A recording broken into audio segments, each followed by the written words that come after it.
Hey strangers, there's one thing we know for sure as business owners ourselves. The less your business spends, the more margin you keep. But today, everything costs more. So, smart businesses are graduating to NetSuite by Oracle. NetSuite is the #1 cloud financial system, bringing accounting, financial management, inventory, HR into one proven platform, helping you reduce IT costs, maintenance costs, and manual errors. Over 37,000 companies have already made the move to NetSuite. Backed by popular demand, NetSuite has extended its one-of-a-kind flexible financing program for a few more weeks. Head to netsuite.com/strange. netsuite.com/strange. Hey, true crime fans! Tired of ads interrupting your gripping investigations? Good news. With Amazon Music, you have access to the largest catalog of ad-free top podcasts included with your Prime membership. After all, ads shouldn't be the scariest thing about true crime. To start listening, download the Amazon Music app for free or go to amazon.com/ad-free-true-crime. That's amazon.com/ad-free-true-crime to catch up on the latest episodes without the ads.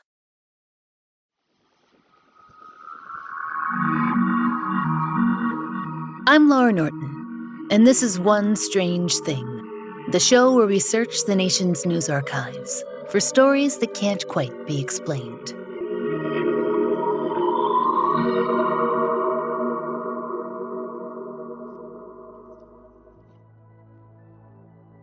Strangers, if there's one thing we love more than a relatively modern cryptid story, and truly, all respect to the Dover demons and Flatwood monsters out there, it's a historical one. There's just something about digging into newspapers of a century or more past and reading about people who were grappling with the unknown in a time where real species were still being discovered with a startling regularity. It's an idea we discussed in our premium episode on that adorable little Australian freak, the platypus, and in our coverage of the Van Meter visitor. That sense of wonder, a time before instant media, before a camera was in everyone's hands, when people were like, oh, what new horror is this? That is right up our alley. So, it's in that spirit that we bring you a new flavor of weird. The wretch of Wisconsin, the knave of the Northwoods, the Hodag. This creature, though, is a little different than our average monster, in that it's both a piece of true American folklore and a true cryptid, one that appeared at a particular time and place, thus stirring up a lot of excitement in the scientific community. Imagine if a gnome turned up at a state fair, and you kind of get the idea. Described by the Milwaukee Journal-Sentinel as, quote, a terrible brute with a dragon's body and fanged, snarling grin that smelled of buzzard meat and skunk perfume, the Hodag burst onto the Rhinelander scene in the early 1890s and caused quite a stir. In fact, it made such an impression that it's still a key figure in the area today, sort of a town mascot, you might say. And, per the town's website, it's also a literal one for the local high school, who can proudly claim that they were at some point voted as having the best mascot in the entire country. We aren't sure by whom, but we certainly agree with this choice. It sure beats out our high school mascots, which were respectively a jaguar and a hurricane. Yep. Moving on. We need to give you a little bit of background on the area so you can fully understand who was involved in this whole Hodag craze. The small city of Rhinelander sits squarely in Oneida County, one of 5 that makes up the area known as the Northwoods. According to its official website, which means this is serious, the Northwoods is known for its, quote, vast forests and thousands of lakes. Nowadays, there's a thriving tourist industry built around all that natural abundance. Back in the late 19th century, though, logging and fishing were absolutely king. And it was in those Wisconsin logging camps that the story of the Hodag began. We found this description of how a Hodag is, well, born, kind of, from an 1893 issue of the Sunday Leader. It paints the creature as something that every logger in northern Wisconsin knew about. In fact, something long established as a fact of life in the area. Quote, "It's generally well understood among all kinds of lumberjacks when an ox is butchered or accidentally killed in the woods that his immortal constitution turns into a hodag, and the hodag assumes the same color of the respective ox that he came out of. The hodag assumes the strength of the ox, the ferocity of a bear, the cunning of the fox, and the sagacity of the merrow lumberman, and is truly the most to be feared of all the animals that the lumbermen come in contact with." We found another bizarre variation on the creation of the hodag in the book The Hodag and Other Tales of the Logging Camps. It also involves oxen, but with a lot more effort and a lot more cursing. Quote, "The customary burial ceremony of the ox was cremation, so a huge pile of brush was usually gathered and the remains of the ox placed carefully in the center. The belief of those sturdy woodsmen was that 7 years of continuous fire was necessary to exterminate the profanity which had accumulated in the body of the ox during his life."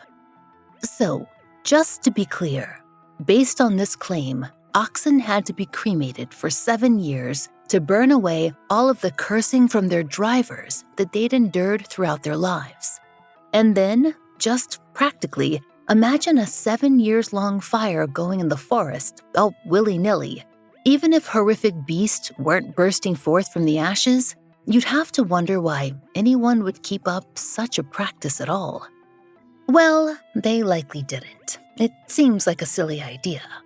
But it makes for a good story. And that is something that lumberjacks appreciated. And despite the Sunday leader's matter-of-fact tone, this was not a long-held Wisconsin belief.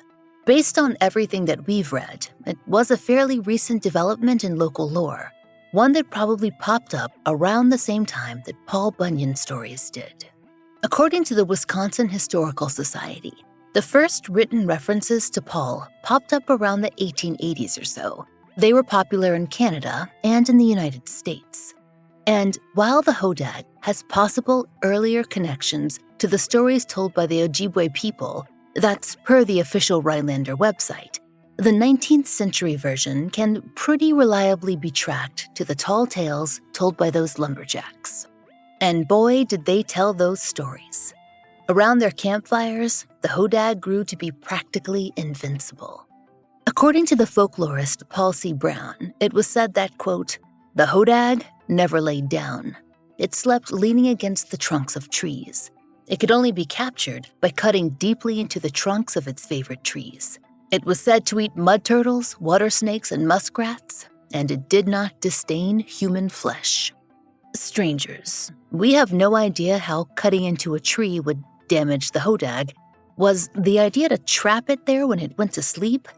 The description was honestly lacking, and it seemed suspiciously tailored toward the taste of lumberjacks.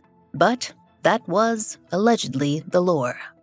Either way, the monster established in American folklore was a terrifying creature. So it made sense that it would pop up in lumberjack stories, even alongside Paul Bunyan and, yes, his big blue ox. But that's not all that the hodag was up to in Wisconsin, especially not in 1893, and then again in 1896.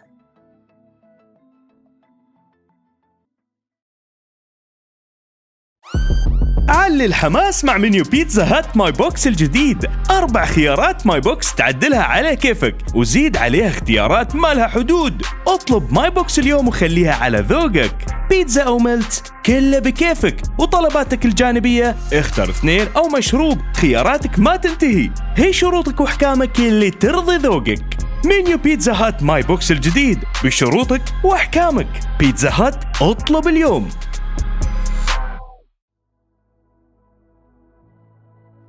Now, we said that the hodag was both folkloric and a cryptid, and we weren't kidding about that. We draw a distinction between the two in that the hodag doesn't just exist in tall tales. It got news coverage and caught the interest of investigators from the Smithsonian when sightings were reported in 1893 and then in 1896. Over the span of that time, northern Wisconsin was pretty cryptid crazy. Per its State Historical Society, local lumber companies began to use the monster in their advertising. And the Hodag furor could be traced to the experience of a single person, Eugene Shepard, a man who was very familiar with the northern Wisconsin forests. According to the Wausau Daily Herald, Eugene was, quote, a timber cruiser, which meant he spent a lot of time in the deep woods calculating the value of timber found on tracts of land. The Herald went on to explain that means that he spent a lot of time living out in those logging camps, where there wasn't a lot of entertainment to be had. By the way, we imagine that podcast would have absolutely killed with loggers in the 19th century, so storytelling was a popular pastime. And apparently Eugene, Gene to his friends, had quite the story for his compatriots. Strangers, you have to understand that Gene was already known as something of a larger-than-life character in the town. According to the Rhinelander Daily News, Gene was famous for his Paul Bunyan stories, but he also got up to some antics of his own. One friend swore that he'd come upon Gene trying to lasso a giant turtle in a local lake. We are unclear as to whether he succeeded. He was also known for the practice of throwing his voice to frighten and irritate his neighbors, which sounds absolutely charming, and for pinching young women on trains. Then, according to the Herald, when someone invariably objected to this pinching, he would pretend that he was being taken to the local asylum and was thus not culpable for his actions. We are not kidding. Anyway, Gene was most famous for a story that was first published in 1893. Per the Milwaukee Journal-Sentinel, Gene claimed that he and some friends had a terrifying encounter in the deep northern woods. Gene had been out hunting, he said, when he and a group had stumbled upon a fearsome hodag. Apparently, this beast had been spotted earlier in the week by some other lumbermen, so Gene and his party were somewhat prepared for the fight, but perhaps not prepared enough, based on what Gene said happened. Gene claimed the beast attacked their hunting dogs, who, sadly, all perished in the fight. Then, per the Sunday Leader, quote, the hodag became so infuriated that it began slashing down timber which was falling down in every direction, and the black charcoal smoke which was the hodag's breath began to suffocate the party. The group was only able to finally take the beast down because they'd come armed with special weapons, dynamite, and guns full of poison water. No mention of trees with holes in them to use as traps, but that never made much sense to us anyway, so we'll allow it. The hunters just kind of threw dynamite sticks at the monster until they burned it or blew it up or something. The paper is not very clear on that point, and somehow, eventually, they finally felled it. We guess that they didn't totally blow it to bits because the paper mentions a very precise weight for the hodag, 185 pounds. Now, people were, and are, willing to believe that strange creatures exist out there in the world. We know this from our own extensive cryptid coverage. But it seems that the hodag story was hard for folks to swallow, even back in 1893. Though illustrations were widely circulated, the Wisconsin Historical Society explained that folks just weren't buying it. Maybe it was the lore. A platypus or gorilla was just easier to believe in than a tar smoke-breathing monster that sprung up from the decimated corpse of an ox. Or perhaps it was the source of the story. Lumbermen were known for their tall tales, and while Paul Bunyan and Babe were fun for campfire entertainment, serious reporting was another matter. As the Historical Society pointed out, quote, it would take more than drawings for people to accept the hodag as real. And, based on Gene Shepard's tall tale, we would have assumed that that kind of proof was impossible. We would have, except for one strange thing. In 1896, years after his initial story made the rounds, a new series of articles popped up. It seemed that Gene Shepard had captured another hodag. And, according to the Milwaukee Journal-Sentinel, he had taken this monster alive. The Northwestern reported that, quote, the beast, it seems, was at the time making one of its semi-weekly trips to Lake Goodyear, where it was accustomed to feed on mud turtles and water snakes, and then steal swiftly and silently back to its nest. Gene, he somehow got a photo of that Hodag when it was out hunting turtles. We imagine that was not an easy task, considering the camera setup of the late 19th century, and then afterward, he went to rally the troops. The Sentinel reported that, quote, he and his friends had captured the creature by blocking its den with rocks and then knocking it out with a chloroform sponge. They apparently attached that sponge to a very, very long pole, which we consider to be a wise move. Once the Hodag was good and unconscious, they hauled it from its den and dragged it into Rhinelander. From there was only one thing to do: display the live and captive creature at the local county fair. That would surely prove the existence of the cryptid to all, right? It was the very first such event planned for Oneida County. At the fair, the Hodag was kept in a large, dark circus tent, where visitors could see it for a price, of course. Per the Herald's Time reporter, quote, Shepard quickly hustled people in and out of the Hodag tent, telling them it was for their own safety. They were also kept far away for the same reason. This attraction proved very popular, and the crowds flocked, sometimes from quite far away, to see the Hodag.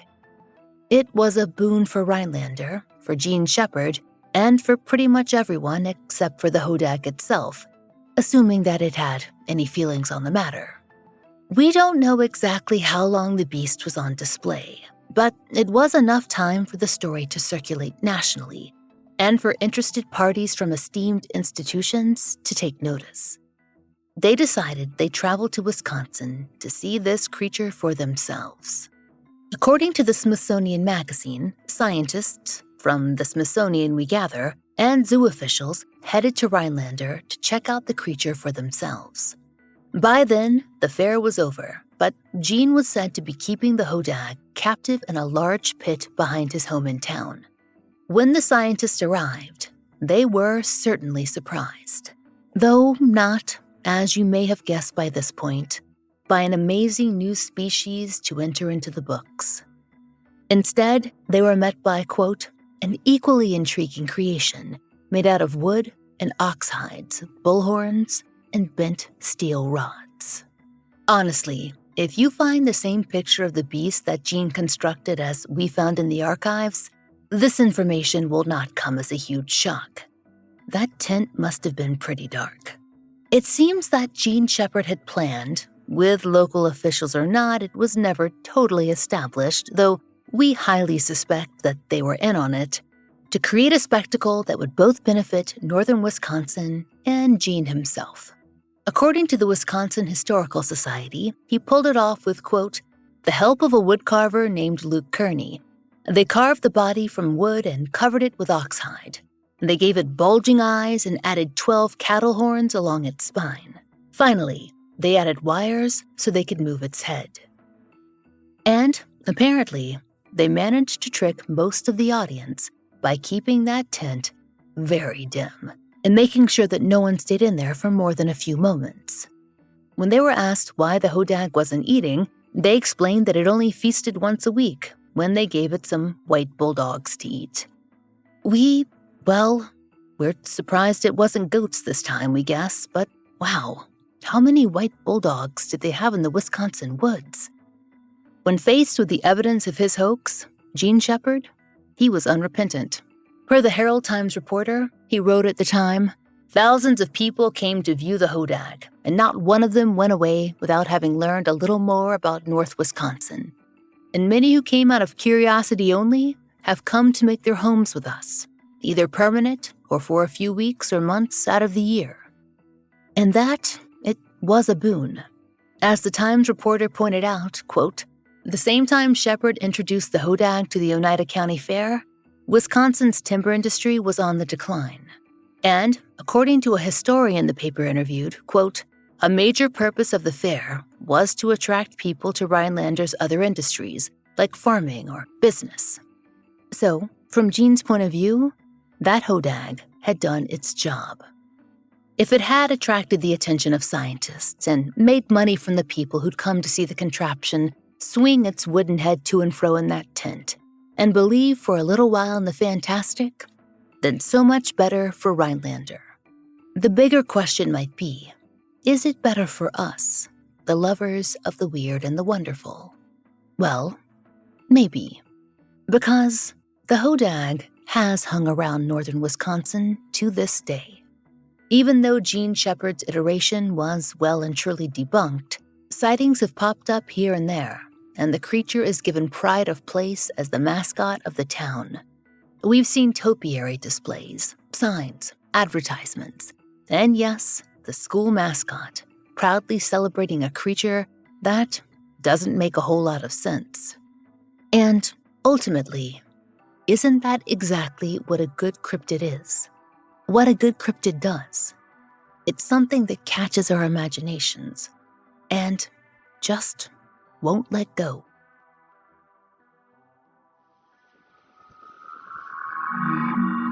We hope you'll join us next time for another real-life story from the fine print of America's local papers, from the lives of regular people, just like you and me, except for one strange thing.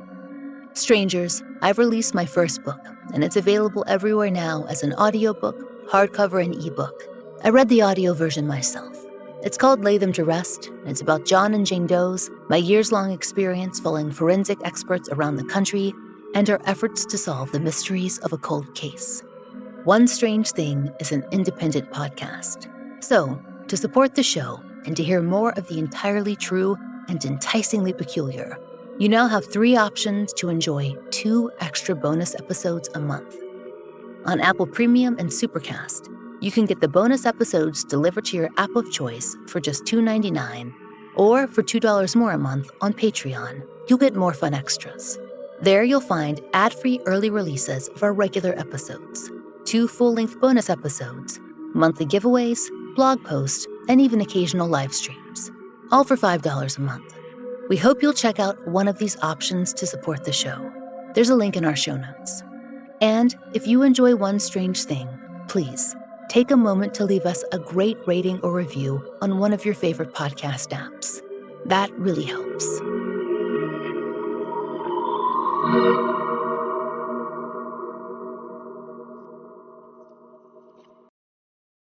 This episode is brought to you by Progressive Insurance.